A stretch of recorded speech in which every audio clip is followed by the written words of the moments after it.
Hi అండి. ఈరోజు నేను బెండకాయ జీడిపప్పు కర్రీ చేసి చూపిస్తున్నానండి. ఫస్ట్ అయితే జీడిపప్పు వేయించుకున్నానండి ఆయిల్లో. ఆ రోజే మా అమ్మ కిలో జీడిపప్పు ప్యాకెట్ తీసుకొచ్చారండి. ఇంకా అసలు దుమ్ముగా వాడేశానండి. ఎక్కువ జీడిపప్పు అయితే వేసి కూర చేశాను. ఆ జీడిపప్పు వేయించుకున్న ఆయిల్లోనే బెండకాయ ముక్కలు కూడా వేసి అయితే వేయించానండి. ఇవి మా చెట్టుకి కాసిన బెండకాయలండి. అసలు టేస్ట్ భలే ఉందండి కర్రీ అయితే.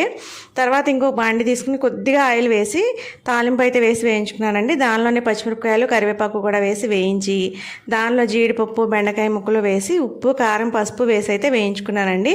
నేను దీనిలో ఎలాంటి మసాలాలు వాడలేదు. అసలు కర్రీ టేస్ట్ ఉందండి, చాలా బాగుందండి. ఇలా డీప్ ఫ్రై మనం రోజు చేసుకోం కదండి, ఎప్పుడన్నా ఒకసారి చేసుకుంటే ఏం కాదండి, చాలా టేస్ట్గా ఉంటుంది. దీనిలో కావాలంటే కొబ్బరి కూడా వేసుకోవచ్చండి.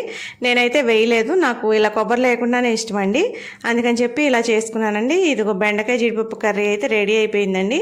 దీని టేస్ట్ అయితే అమోఘంగా ఉందండి.